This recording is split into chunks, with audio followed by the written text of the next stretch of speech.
We're going to start now. Hi, Gia. Welcome. Thank you for being with me today. Thanks for having me. Well, the story of this interview goes back to last year when Sebastian and Nico went to the Business of Software conference in Austin. That's an event that we actually sponsored, and you were a speaker there. And when the guys came back, they told me, Karen, you have to watch the recording of this woman's presentation, which I did, and they were certainly right. So I watched the recording and I found it really interesting and original because the things you talked about, they're not the things we're used to read in growth newsletters or listen to in growth podcasts. So that's why I reached out, and then we figured, why not record this and share it with our community of SaaS founders and decision makers. So here we are. Thank you. For those who may not be familiar with you, would you please share a bit about who you are and what you do? So my name is Gia Laudi, but that is a very long name. And so Gia is totally fine. So we can go forward with Gia. I am the co-founder of Forget the Funnel. We're a boutique consultancy that focuses on product marketing and growth for B2B SaaS companies. I have been in some way, shape, or form of marketing for a very long time. The very early thousands. I studied like communications in university, and we were studying. So we were studying like eBay because like eBay was just a thing, and so I have been obsessed with just like digital marketing and online marketing for a long, long time, and I was focused entirely on that until I discovered this SaaS business model and like the tech scene in around, I'll say like 2008, 2009. And I started organizing local tech events and I got really into that scene. But honestly, what drew me in so much was this software as a service business model that is based on like recurring value being delivered to customers. And I was like, this is the perfect business model for somebody with a marketing skill set, a communication skill set, customer experience. It wasn't called product marketing at the time, but I really was like, SaaS is the perfect business model for somebody like me who has like marketing expertise. So these companies will understand more so than a regular business model that marketing has a role to play in driving revenue, which is the big joke because still, this is many years later, this still seems to be a bit of a theme that recurring revenue businesses, that business model is based on value delivered over time and sort of increasing lifetime value. And that still seems to be, I don't think that's very controversial, but in some circles, it is a little bit more controversial than others. In about, I think it was around 2012, I was in-house and I discovered this new way of operationalizing the customer experience through the lens of these customer success milestones and working with the team that I was working with at the time to really operationalize that. And what I mean by that is like communicate that throughout the team and empower the teams to create amazing customer experiences, which then ultimately increases conversions, which then ultimately increases revenue. And it was really, really successful. And so I latched onto the side of that thing, and that's what I've been doing since. Now much more backed by research, because there's a lot of needless guessing, but that's effectively what we do today is helping teams basically lean on their customers to stop guessing and make more, data informed and customer led informed decisions about how to grow instead of guessing and instead of, experimentation just for the sake of it. And we do that through sprints, what we call growth sprints, which everything is called a growth sprint at this point, but it's basically like a 6-week end-to-end project where we work with teams to do research, analyze their customer experience, and then it basically wraps up in like a half-day workshop with the team where we go over everything, we talk about opportunities, we prioritize those opportunities, and it's really fun. It sounds like it's 6 weeks. It's a really short time when one thinks about research. Yes. Yeah. By design. Yes. We have worked very hard over the years to get it down from, 6 months. This is something that took internally, multiple years when I was in-house. But we've refined our process and our research methods. And it's quite, on our side, it's quite deep dive, like a big deep dive. But for the teams, it's quite low touch. Like we go kind of all in. And we have like an expedited process. But yeah, we've brought it down from, I think it was 6 months, and then we got it down to 12 weeks, and then we got it down to 8, and now we're down to 6. So it's definitely been a labor of love over the years to get it, a quick turnaround time so that it can provide value as quickly as possible, because we know how quickly teams move. So Gia, I was listening to your podcast, Forget the Funnel, which is in YouTube and Spotify, and I bet many other platforms. And there's one chapter in which you talk about a client you had that was really into product-led growth and was already investing in it. And he realized a bit late that he needed to listen to their customers better. And I found it funny because we just did a webinar on PLG with 2 experts from Mira, and I didn't even think about that possibility. How does a team end up more invested in a framework than on its own customer? Like, customer is the key word here. And I bet it's much more often than one would think. I mean, I've definitely been there. Yeah. You're certainly not alone in that at all. That's a very, very common. To be honest with you, I have so many stories like that. In fact, I would say, 9 out of 10 companies that reach out to us, they don't know enough about their customers. They think they know more than they do. Some teams come to us. I shouldn't say 9 out of 10. I'll say 7 out of 10 that come to us think they know their customers well enough, and they have this very specific thing that they're trying to solve. The other 3 come saying, we know we don't know enough. And they know they don't know enough because things aren't landing, and something's not working, and they're not able to solve the problem internally with their own team. And so they're like, we need outside help, kind of thing. So some teams know what they don't know, but many teams don't know what they don't know. And so there's lots of examples like that. And in fact, if you listen to, even a handful of podcast episodes, you would probably hear many more examples like that of teams that we've worked with that, learned that they had been investing, lots of resources and time into building for one customer experience, when actually they could have had a much sort of, deeper understanding and just been much more effective and saved a whole lot of time. In general, I would say what I see a lot of teams do is their understanding of customers is much too broad. So they think of their customers as this like big kind of melting pot of customers where they sort of combine the needs of a broad base of customers together, and they confuse and wrap them up into one big sort of blob of customers, and instead of identifying much more meaningful segmentation.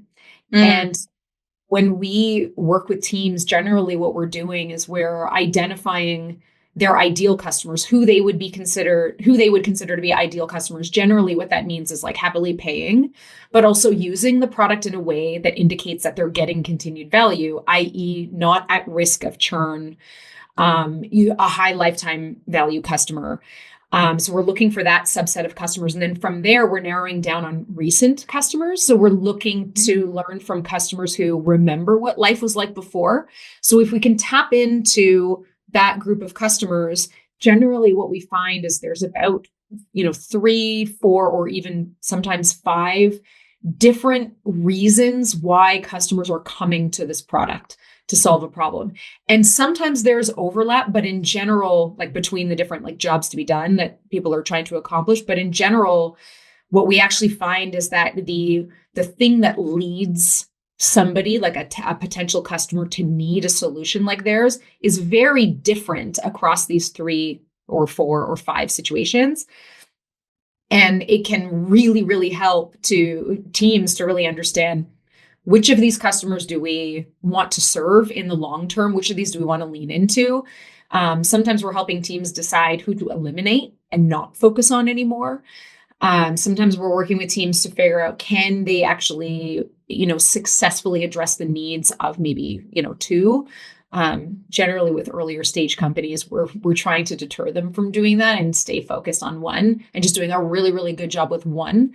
And then as the, product grows and the customer base grows, then you can expand out from there. But the thing that always happens every single time is the team learns something new about these customers. They get much more focused because it really helps the product team and the marketing team zero in and sort of laser focus on the things are going to have the biggest impact. I say things, obviously I mean like product updates, I mean onboarding experiences, I mean messaging and positioning on the website, I mean customer marketing programs for expansion. All of those things, all of those activities and programs become much clearer when you have a much more focused view of your customer. So it unlocks just a ton of opportunity.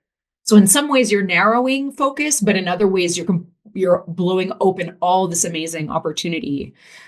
So that's generally what we're seeing happening, is that most teams just have way too broad and shallow of an understanding of their customers when they can go more focused and a lot deeper and just be a lot more effective. And in that sense, customer-led growth is like a broader framework which should help shape strategy that can be product-led and sales-led and so on, right? Yes. And I'm just curious, those 7 out of 10 founders that don't know what they don't know, what do they say when you tell them, hey, I think you need to listen more carefully to your customer? Do you feel any resistance, or when they arrive to the meeting, they're already set to start doing that? Yeah. I mean, to be honest with you, we used to get a lot more resistance. We don't get that much anymore. There's a couple of reasons for that. One is how we're positioned as a firm. And what we're known for. And I think another reason is because I think there's just a bigger appetite in the industry and in tech to not guess and not waste time. And so and also it has become much more popular, particularly in marketing and as product marketing is becoming more prevalent. Product marketing knows that research and understanding the market is critically important. And so as the market has matured, I think also founders have matured and they know that there's no point in wasting time on guessing. And I'm not opposed to A/B testing at all. By the way, I'm like so pro PLG. I will always be looking for PLG opportunities and always be looking for opportunities to A/B test and experiment.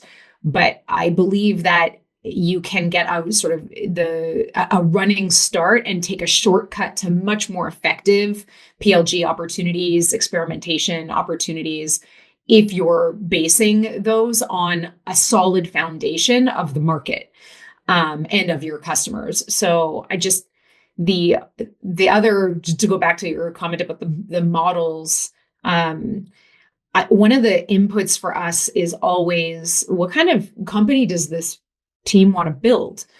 So sometimes we're working with founders where they've got an unfair advantage in sales for some reason. They're just a natural, salesperson, and they want to build out a sales team, and they like the complexity. And in that case, the opportunities that we would look for, even the customer base that we would pursue in that environment, is very different than with founders or a leadership team that want to build a PLG product, right? We would be trying to connect those things together and really identifying the opportunities to attract people to the front door, provide them with a low touch experience, also flag for the team spots in the customer experience where, like, actually you need to add a human here, or there's a product experience that you could add, or something programmatic even that you could add to help. So there's we think of customer-led growth as the sort of foundational understanding of that customer that you want to serve,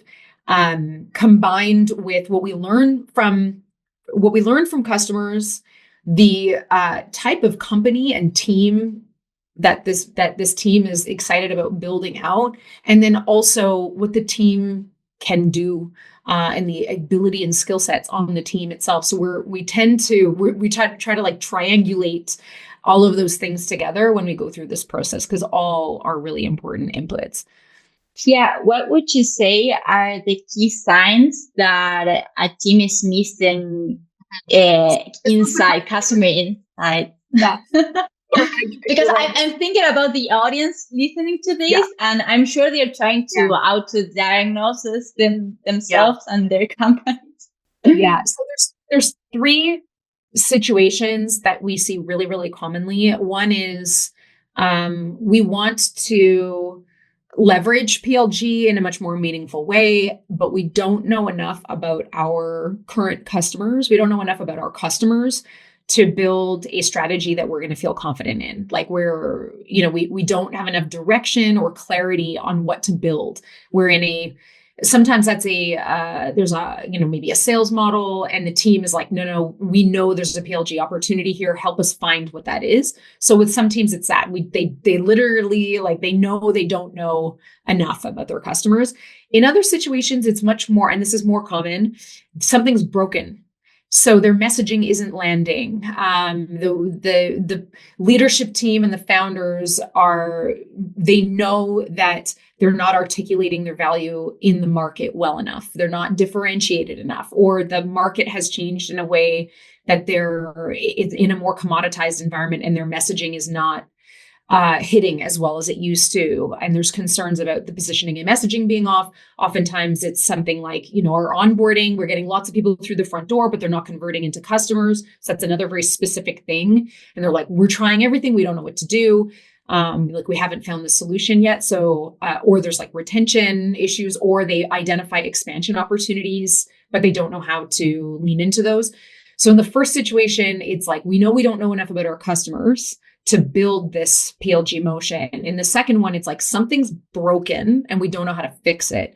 And then in the third situation, and this happens a lot and more, I would say, is that the founders and the leadership team are trying to enable their team to make better decisions.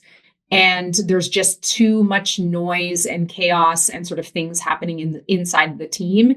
And the founder is like, no, I need to give this team more tools to make better decisions on how to grow and scale. And we need a scalable sort of framework and systematic approach to growth. And that's the third situation, where it's a little bit more focused on like what the team needs are versus this very specific thing that's broken. And maybe they don't know which tools the team needs, and it's just information about their customers.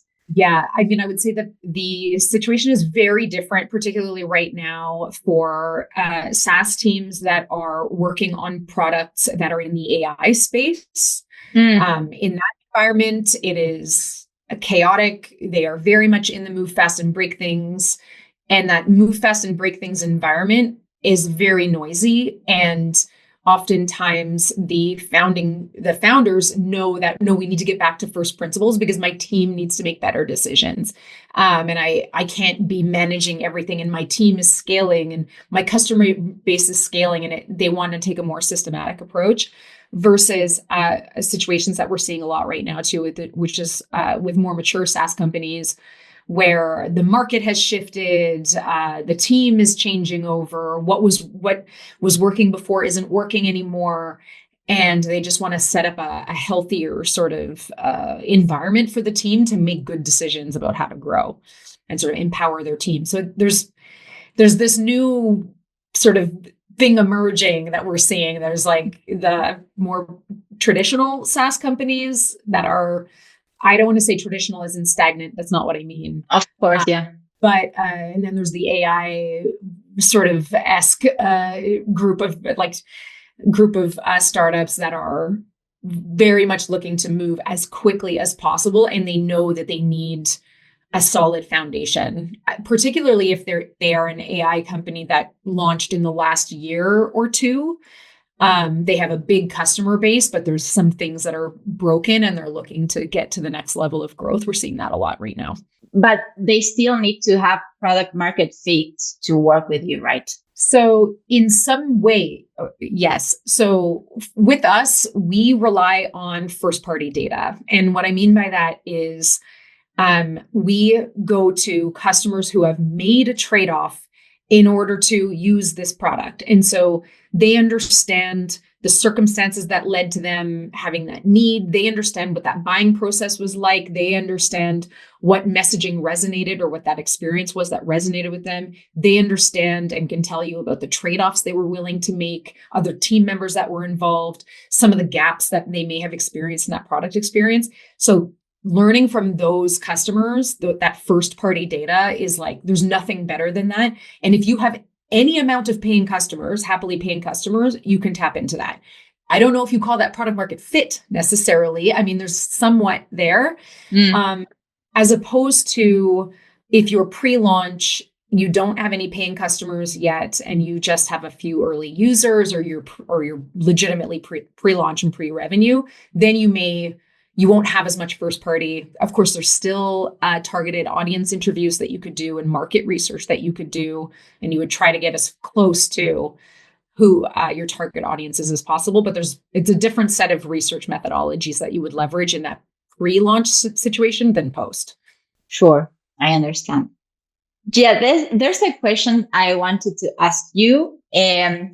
From when I heard your presentation, because it was so original to my eyes. And it's, what's the biggest misconception there is about growth? And I'm asking this to you because I love your answer already. Yeah. So, I mean, this might be an unpopular, it's a little bit unpopular. That's why I love it. Yeah. So part of the talk that you're sort of referencing, that business of software talk, was based on another talk that I did that was like, forget data. It was all forget the data, because I think that that's a big issue, is that growth is seen as a numbers game. Now, I'm not trying to say that I don't think numbers and tracking is important. That's not what I mean at all.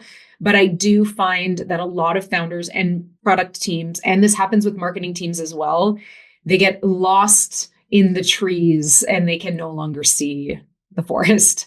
And there's a lot of experimentation for experimentation's sake. There's a lot of like, what do the numbers tell us? And sometimes the best thing that you can do is sort of suspend disbelief and go and learn qualitatively. So what we tend to do is we start with quantitative. So we'll look to the data to tell us who are those happy, healthy customers. And we rely on quantitative data to identify those customers. And then we go qualitative by actually having conversations with them, learning what motivated them, learning what convinced them, getting that rich voice of customers so that we can then use it in our messaging, so that we can make decisions about who that ideal customer is. And then we go back to quant after that. And we do look at the data again, and we leverage the data for experimenting with messaging, experimenting with onboarding flows, experimenting with different sign-up flows and all kinds of things. So it's not that data is not important, but I do think that the biggest mistake that I see teams make, by the time they get to us, they know they've made this mistake and that they need to stop. But I think a lot of teams spin their wheels just looking at the data, when the data, it can give you the what, but it can't give you the why. It's not actionable enough to actually change what your team is doing and influence behavior. This really got to me, because it's also difficult when you're part of the growth team and leadership only sees numbers, because of course numbers must be there and they should reflect the results of the efforts we are putting in something. But not every decision can be driven by data, but by a number. But it's really difficult to get that idea sometimes. Yeah. What we do with some of the teams that we work with is well, not some of the teams we work with, every team that we work with, we are identifying KPIs So the way to measure our ability to help customers get from one step to the next, and we focus a lot on leading indicators of success. That's not to say that lagging indicators like revenue growth and signups and things like that aren't important, or conversion to paid. There's a lot of focus on like free sign up to paid, and that's all still very important. But the KPIs that we help teams identify are those that tell the team that we've done a good job helping our customers get from one success milestone to the next. And we define that KPI based on product usage that indicates that customers have gotten to that moment of value. And so that's where we end up. That's why I say we go back to quant after, because it's very important to measure our ability to help customers get from one step to the next. But if we're only relying on those lagging indicators of success, like MRR growth, the team's not going to know what to do with that information. Mm-hmm. So you can still set all the MRR growth targets you want, but the leading indicators of success to get you there are much more actionable for the team and much more helpful for, again, measuring our ability to help customers get from one point to the next and really improve those conversion rates, those lagging conversion rates. I'm going to treasure this moment of this video. Yeah, I think a lot of people are like, you have just said what I've always thought. And like, I think that is, you've sort of like found your people and you're like, that is the thing that I've always known. But I never knew how to sort of, articulate it. And the only reason that I can articulate it is because I've been doing it for such a long time. I've literally been doing this. Thank you for that. But yeah, I mean, at the end of the day, again, we want recurring revenue. We want, of course, we want to grow lifetime value, right? And the way that we deliver and can increase our customer lifetime value is by, doing a better job of communicating that value, helping customers get to that value. I always say, like, when we help our customers achieve their goals, we achieve ours. There's no reason for those two things to be not completely inclusive of each other. And it also feels good too, for the team, right? It's more motivating for the team, particularly customer facing teams that care a lot about the value that we're providing, as opposed to the growth at all costs, just like barrel forward. I think more and more teams are thinking about having a positive impact on the customer experience and with their teammates. And this is a really helpful way for to sort of root the work that you're doing that feels good, because you know that you're doing a good job, improving your ability to provide value to customers, but also you're helping the business grow in a way that aligns with that. You mentioned different teams, and something that's really difficult when working with a framework that involves different areas is to get different teams to actually communicate. And I'm thinking maybe customer-led growth is maybe the key to solving that problem, because if there's one thing everyone in a company should be aware of, are customers. Like, you're not bringing something entirely new to anybody. I mean, you're highlighting what we know it's important from day one, and we tend to forget. So for some reason, have you? I guess my question is: have you seen this framework you work with help break down the silos between different teams? I think that's part of when I was talking before about founders who they know that it's too noisy and they want to enable their team to make better decisions. In that environment particularly, there's a really strong desire for cross-functional collaboration and helping just and not to use the word empathy, but sort of build understanding and empathy across teams, which another word for empathy is alignment, right? Create a shared understanding, a shared language. That was my experience doing this internally. It just greased the wheels for us to do our best work. And that is absolutely by design what we're trying to do, particularly with the workshop format. So what I mean by that is when we run a growth sprint, we start with a cross-functional, generally the leaders of the different cross-functional teams. So, founder, head of product, head of marketing, head of PMM, if there is one, head of customer success or sales, depending. And in the kickoff call, we get an alignment on like, what are we trying to accomplish here? What's our process going to be? So we try to make sure to have cross-functional alignment, cross-functional sort of collaboration at the front end. Mm-hmm. And then our next point of contact with the team, we go off and we do our work. Our next point of contact is, here's what we learned from your customers.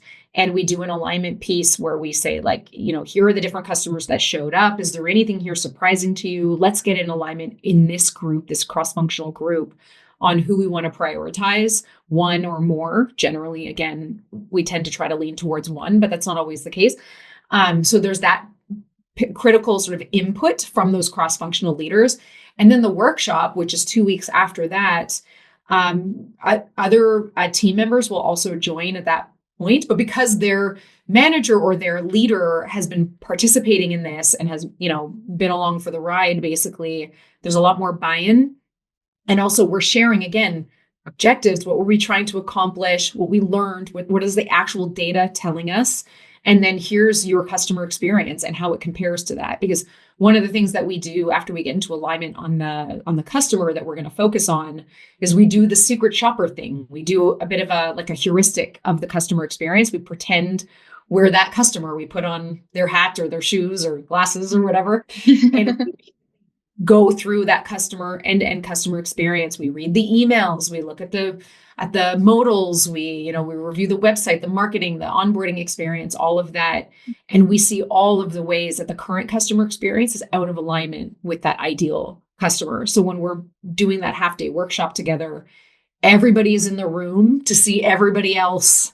We all know that we all know, and we're all in this space together. Some of the feedback that we've gotten after that workshop was like, you did more in 6 weeks than that my product manager was able to do in a year and a half.